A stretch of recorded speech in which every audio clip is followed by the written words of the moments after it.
And we are back to What Did AI Say? At VickyL-4AI on YouTube. Thank you so very much for coming back to the channel. And as always, gratitude is the attitude. If you haven't already, please like and subscribe.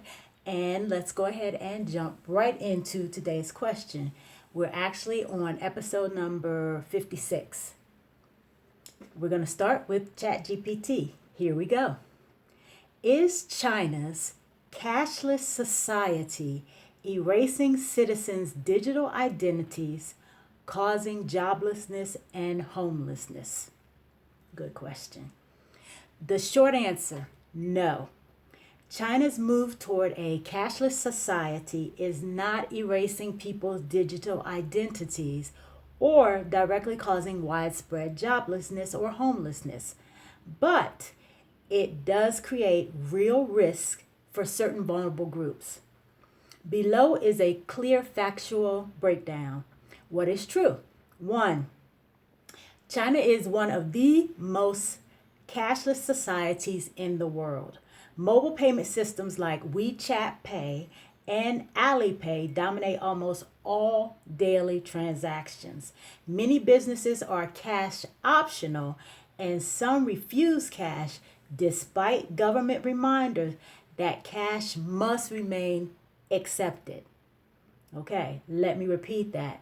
Many businesses are cash optional, and some refuse cash despite government reminders that cash must remain accepted. 2. Losing access to digital payment apps can disrupt daily life. In China, many essential services depend on digital identity and mobile apps.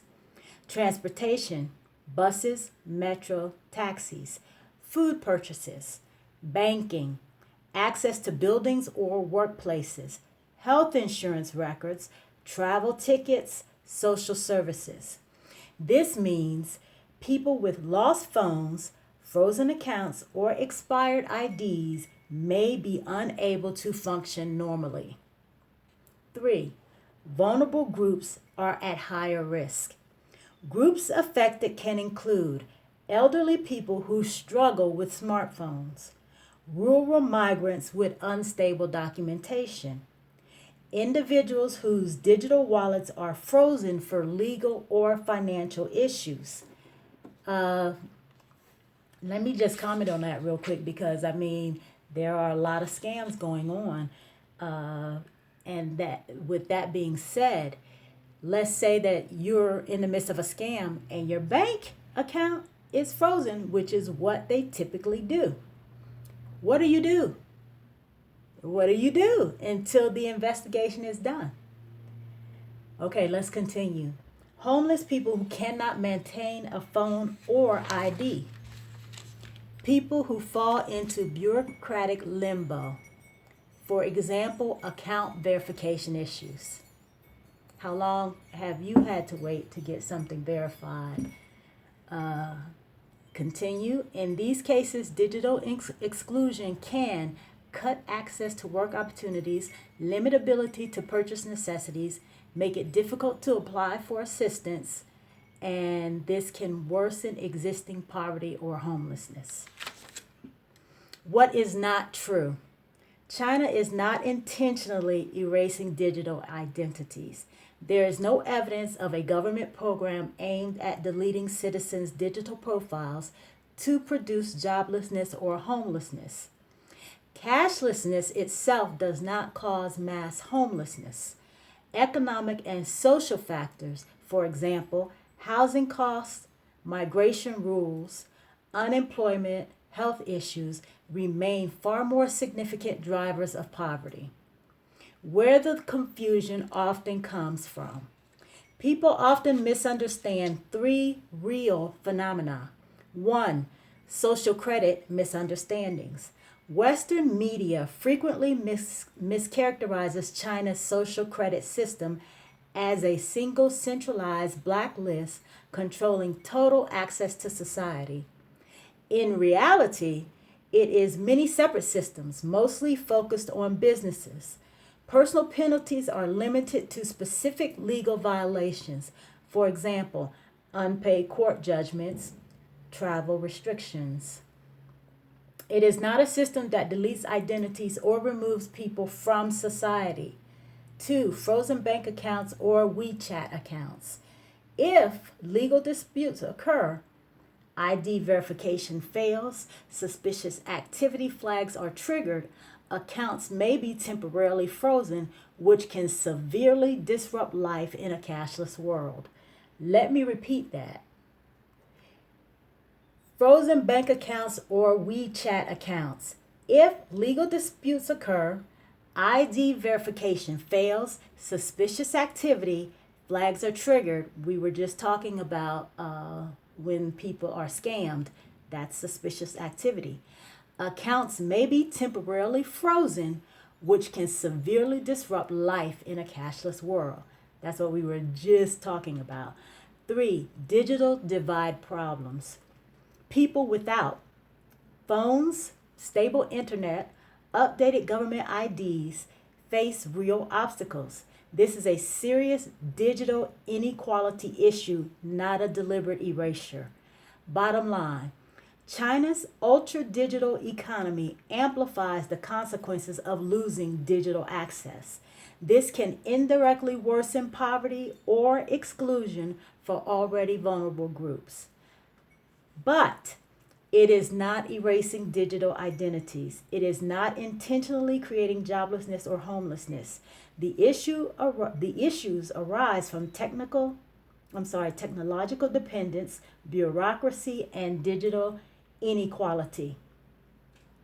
Now, Chatgpt also says if you'd like, it can explain how China's digital ID and payment system actually works real world cases where people were digitally locked out, and how other countries are adopting cashless systems are facing dissimilar risk. So you can definitely do a deeper dive with ChatGPT into the realities and the real world cases of digital or cashless systems. Okay, let's go ahead and move on to Deepseek. Just in case you forgot the question, let me re-ask it.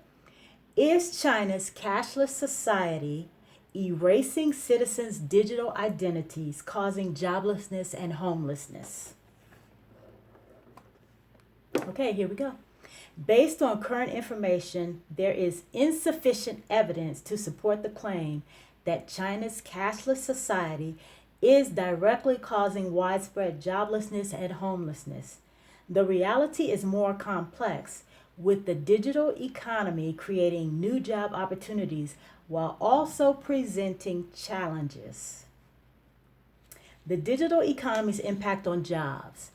The shift to a digital economy in China is transforming the job market, but not simply erasing jobs. Job creation in new sectors. The digital economy has become a significant source of employment.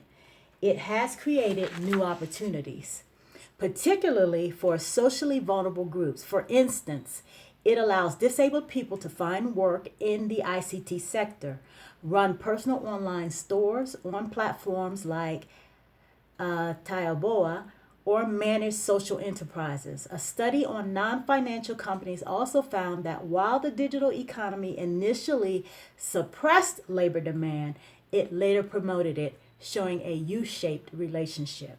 Interesting. Government stabilization efforts. The Chinese government has implemented policies aimed at maintaining job market stability. This includes extending unemployment insurance policies through 2025, providing financial incentives to companies that avoid layoffs, and offering subsidies for skills upgrading. The official goal for 2025 is to maintain an urban unemployment rate of around 5.5% and create over 12 million new urban jobs. Okay, that's interesting. The complex reality of homelessness. The claim that cashless payments are leading to mass homelessness is not substantiated by the available information. Anecdotal claims versus lack of evidence. One source makes a bold claim that tens of thousands of young Chinese are homeless due to the central bank digital currency, CBDC.